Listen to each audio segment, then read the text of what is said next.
मनकापुर में रहने वाले मोहन प्रसाद के परिवार में कोई भी नहीं था, न माँ बाप, न पत्नी और न ही बच्चे। ले देकर अगर कोई था तो उनका प्रिय घोड़ा नील रतन। मोहन प्रसाद के जीवन में भगवान का भागवत भजन और अपने प्रिय नील रतन की सेवा करने का काम था। एक दिन मोहन प्रसाद नील रतन की मालिश कर रहे थे, तभी गांव का एक युवक वहां से होकर गुजर रहा था। अरे मोहन काका, कुछ भी कहो, आपका ये घोड़ा है बड़ा सुंदर और उतना ही बलवान भी। मैंने कई शहरों की यात्रा की है, लेकिन आज तक आपके घोड़े के जोड़ का कोई दूसरा घोड़ा नहीं देखा। हाँ। नील रतन की तारीफ सुनकर मोहन प्रसाद ऐसे खुश हो रहे थे जैसे कि एक पिता अपने पुत्र की तारीफ सुनकर होता है। सही कह रहे हो तुम, मेरे नील रतन का कोई जोड़ हो भी नहीं सकता। ये इकलौता ही सब पर भारी है। जैसा आनंद और खुशी एक माँ को अपने बेटे को देखकर, एक किसान को अपने लहराते हुए खेतों को देखकर होता है, वैसी ही खुशी मोहन प्रसाद को अपने घोड़े नील रतन को देखकर मिलती थी। मोहन प्रसाद नील रतन से, चलो बेटा नील रतन, तुम्हारी मालिश हो गई है। अब मैं तुम्हें स्नान करा देता हूँ और उसके बाद तुम भोजन करके थोड़ा विश्राम कर लो। तुम्हें वैसे भी मालिश और स्नान के बाद अच्छी नींद आती है। वैसे मोहन काका, कुछ भी कहो, आपका और आपके घोड़े का प्रेम बड़ा ही अनोखा है। जैसा सच्चा प्रेम आप अपने इस घोड़े को करते हैं, वैसा तो मैंने सिर्फ एक माँ का अपने पुत्र के प्रति देखा है। ये मेरा घोड़ा नहीं है, ये तो मेरा सब कुछ है। इसके सिवा मेरा इस दुनिया में और है ही कौन। तभी वहां गांव के कुछ और लोग भी आ जाते हैं और एक दूसरे को आंखों से इशारे करके मोहन लाल और उसके घोड़े को देखते हैं। मोहन लाल, कुछ भी कहो, ये तो सच है कि तुम्हारा इस घोड़े के प्रति जो प्रेम है, वो हमने आज तक किसी जानवर के प्रति नहीं देखा है। हाँ, ये जानवर नहीं है। मैंने तुम सबको कितनी बार समझाया है कि ये मेरा पुत्र है और इसका नाम नील रतन है। तुम सब बार बार इसे जानवर या घोड़ा कहकर मुझे दुख देते हो भाई। क्षमा करिए मोहन प्रसाद जी, हमारा वो मतलब नहीं था। हम जानते हैं कि आप अपने घोड़े मतलब अपने नील रतन से बहुत प्रेम करते हैं, परंतु कुछ भी हो, है तो ये घोड़ा ही ना। ठीक है, अब हो गई ना तुम सबकी बातें, तो अपने अपने काम पर जाओ और मुझे भी अपना काम करने दो। मोहन काका, आप नाराज मत होइए, इन्हें तो मस्खरी करने की आदत है। आपके मन में जो प्रेम नील रतन के लिए है, वो तो सच में ही अनमोल है। आपने तो नील रतन के लिए विवाह भी नहीं किया। कौन भला इतनी बड़ी कुर्बानी देता है? मोहन प्रसाद पहले व्यक्ति की बात सुनकर मन ही मन प्रफुल्लित होता हुआ कहता है, ठीक है, अब मुझे नील रतन को स्नान करा के भोजन करना है। गांव के लोगों की बात से परेशान होकर एक दिन मोहन प्रसाद, बस बहुत हो गया, रोज रोज इन गांव वालों की बातें अब नहीं सुन सकता मैं।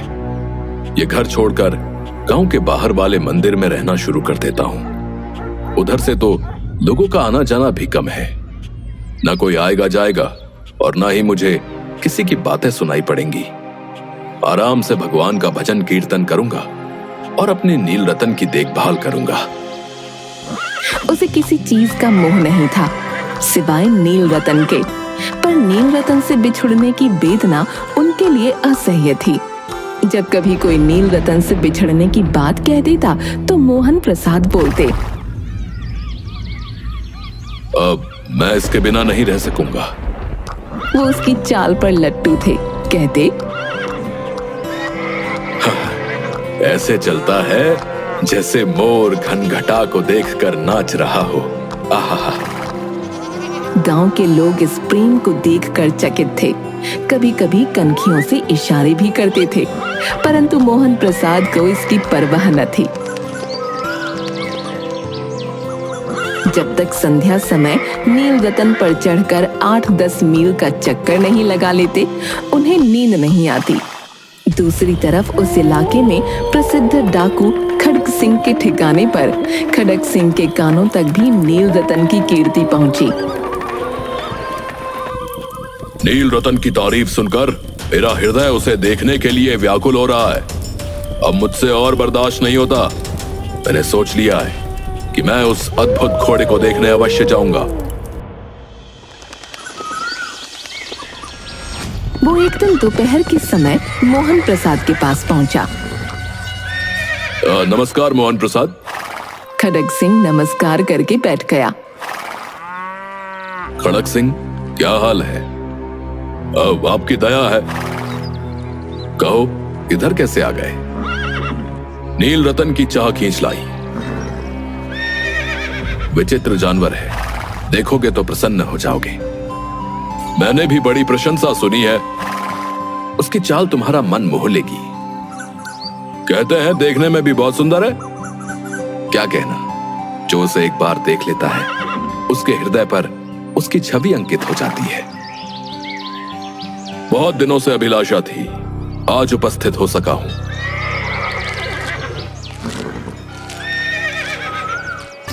मोहन प्रसाद और खड़ग सिंह दोनों अस्तबल में पहुंचे। मोहन प्रसाद ने घोड़ा दिखाया घमंड से, खड़ग सिंह ने घोड़ा देखा आश्चर्य से। उसने सैकड़ों घोड़े देखे थे, पर ऐसा बांका घोड़ा उसकी आंखों से कभी ना गुजरा था। सोचने लगा, भाग्य की बात है, ऐसा घोड़ा खड़ग सिंह के पास होना चाहिए था। इस साधु को ऐसी चीजों से क्या लाभ? कुछ देर तक आश्चर्य से चुपचाप खड़ा रहा। इसके पश्चात हृदय में हलचल होने लगी। अधीरता से बोला,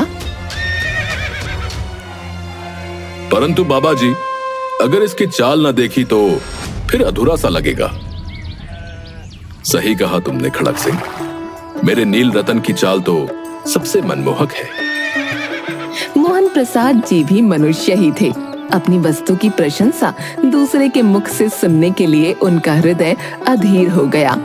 घोड़े को खोलकर बाहर लाए। गर्व से भरे हुए मोहन प्रसाद ने नील रतन की पीठ पर हाथ फेरते हुए कहा, ये देखो खड़ग सिंह, ये है मेरा अद्भुत और प्रिय घोड़ा नील रतन। इसके जैसा तुमने दूसरा कोई नहीं देखा होगा। सत्य कहा आपने, ये वाकई में अद्भुत है। तभी मोहन प्रसाद नील रतन की पीठ पर हाथ फेरते फेरते एकाएक उचक कर नील रतन की पीठ पर सवार हो गए। घोड़ा वायु वेग से उड़ने लगा। उसकी चाल देखकर, उसकी गति देखकर खड़ग सिंह के हृदय पर सांप लौट गए। ये घोड़ा मुझे पसंद आ गया है, और वैसे भी मैं जिस चीज को पसंद कर लेता हूं उस पर अपना अधिकार बनाकर ही मानता हूं। ये घोड़ा इस बाबा के पास अच्छा नहीं लगता। ये तो मेरे पास होना चाहिए, मेरे जैसे बलशाली के पास। वो डाकू था। उसे जो वस्तु पसंद आ जाए उस पर वो अपना अधिकार समझता था। उसके पास बाहुबल था और आदमी भी। जाते जाते उसने कहा, बाबा जी, मैं ये घोड़ा आपके पास न रहने दूंगा। मोहन प्रसाद डर गया। अब उसे रात को नींद न आती थी। सारी रात अस्तबल की रखवाली में काटने लगा। उसे हर समय खड़ग सिंह का भय लगा रहता। पर कई मास बीत गए, पर खड़ग सिंह न आया। मोहन प्रसाद कुछ लापरवाह हो गया और इस बात को एक बुरा सपना समझने लगा। एक दिन संध्या के समय हमेशा की तरह मोहन प्रसाद नील रतन की सवारी कर रहा था और प्रसन्न भाव से खुद से बातें किए जा रहा था। मेरी नील रतन की सवारी करने में जो आनंद की अनुभूति होती है वो और कहीं नहीं होती। इसका शरीर कितना गठीला है और रंग कितना चमकदार है। मोहन प्रसाद प्रसन्न मुख से चला जा रहा था। संध्या का समय था। नील रतन पर सवार होकर घूमने जा रहा था। इस समय उसकी आंखों में चमक थी, मुख पर प्रसन्नता। कभी घोड़े के शरीर को देखता, कभी उसके रंग को, और मन में फूला न समाता। तभी उसे एक आवाज आई। ओ बाबा, इस कंगले की सुनते जाना। आवाज में करुणा थी। मोहन प्रसाद ने घोड़े को रोक लिया। देखा, एक अपाहिज वृक्ष की छाया में पड़ा कराह रहा था। बोलो, तुम्हें क्या कष्ट है? बाबा, मैं दुखियारा हूं, मुझ पर दया करो। रामा वाला यहाँ से 3 मील दूर है, मुझे वहां जाना है। घोड़े पर चढ़ा लो, परमात्मा भला करेगा। वहां तुम्हारा कौन है? दुर्गा दत्त वैद्य का नाम आपने सुना होगा, मैं उनका सौतेला भाई हूं। अवश्य, मैं अभी तुम्हारी सहायता करता हूं। मोहन प्रसाद ने अपाहिज को घोड़े पर सवार किया और स्वयं उसकी लगाम पकड़कर धीरे धीरे चलने लगा। तभी उसे एक झटका सा लगा और लगाम हाथ से छूट गई। उसके आश्चर्य का ठिकाना न रहा जब उसने देखा कि अपाहिज घोड़े की पीठ पर तन कर बैठ गया है और घोड़े को दौड़ाए लिए जा रहा है। मोहन प्रसाद के मुख से भय की चीख निकल गई। वो अपाहिज डाकू खड़ग सिंह था। जरा ठहर जाओ बाबा जी, ये घोड़ा अब न दूंगा, परंतु एक बात सुनते जाओ। खड़ग सिंह ठहर गया। मोहन प्रसाद ने निकट जाकर उसकी ओर ऐसी आंखों से देखा जैसे बकरा कसाई की ओर देखता है और कहा, ये घोड़ा तुम्हारा हो चुका है। मैं तुमसे इसे वापस करने के लिए ना कहूंगा, परंतु खड़ग सिंह, केवल एक प्रार्थना करता हूं, इसे अस्वीकार न करना, नहीं तो मेरा दिल टूट जाएगा। बाबा जी आज्ञा कीजिए, मैं आपका दास हूं, केवल ये घोड़ा ना दूंगा। अब घोड़े का नाम न लो, मैं तुमसे इस विषय में कुछ ना कहूंगा। मेरी प्रार्थना केवल ये है कि इस घटना को किसी के सामने प्रकट ना करना। खड़ग सिंह का मुंह आश्चर्य से खुला रह गया। मुझे तो लगा था कि मुझे इस घोड़े को लेकर भागना होगा, परंतु आप तो स्वयं कह रहे हैं कि मैं इस घटना को किसी के सामने प्रकट ना करूं। मुझे एक बात समझ नहीं आ रही, इससे क्या प्रयोजन सिद्ध हो सकता है? खड़ग सिंह कुछ समझ न सका। हार कर उसने अपनी आंखें मोहन प्रसाद के मुख पर गड़ा दी और पूछा, बाबा जी, इसमें आपको क्या डर है, बताइए। लोगों को यदि इस घटना का पता लग गया तो वो किसी गरीब पर विश्वास न करेंगे। और ये कहते कहते उसने नील रतन की ओर से ऐसे मुंह मोड़ लिया जैसे उसका उससे कोई संबंध न रहा हो। मोहन प्रसाद चला गया, पर उसके शब्द खड़ग सिंह के कानों में उसी प्रकार गूंजते रहे। तो वो किसी गरीब पर विश्वास न करेंगे। कैसे ऊंचे विचार हैं, कैसा पवित्र भाव है। उन्हें इस घोड़े से प्रेम था। इसे देखकर उनका मुख फूल की तरह खिल जाता था। कहते थे, इसके बिना मैं न रह सकूंगा। इसकी रखवाली में वे कई रात सोए नहीं, भजन भक्ति न कर रखवाली करते रहे, परंतु आज उनके मुख पर दुख की रेखा तक दिखाई न पड़ती। उन्हें केवल यह ख्याल था कि कहीं लोग गरीबों पर विश्वास करना न छोड़ दें। उन्होंने अपने निज की हानि को मनुष्यत्व की हानि पर न्यौछावर कर दिया। ऐसा मनुष्य मनुष्य नहीं देवता है, और मैं देवता को धोखा नहीं दे सकता। आखिर मुझे भी तो उसकी शरण में ही जाना है। रात्रि के अंधकार में खड़ग सिंह मोहन प्रसाद के मंदिर में पहुंचा। चारों ओर सन्नाटा था। आकाश में तारे टिमटिमा रहे थे। थोड़ी दूर पर गांवों के कुत्ते भौंक रहे थे। खड़ग सिंह नील रतन की बाग पकड़े हुए धीरे धीरे अस्तबल के फाटक पर पहुंचा। किसी समय वहां मोहन प्रसाद स्वयं लाठी लेकर पहरा देता था, पर आज उसे न किसी चोरी की न किसी डाके का भय था। खड़ग सिंह ने आगे बढ़कर नील रतन को उसके स्थान पर बांध दिया और बाहर निकलकर सावधानी से फाटक बंद कर दिया। इस समय उसकी आंखों में नेकी के आंसू थे। दूसरे दिन मोहन प्रसाद उठकर स्नान करके अस्तबल की ओर बढ़ता हुआ खुद से बोला,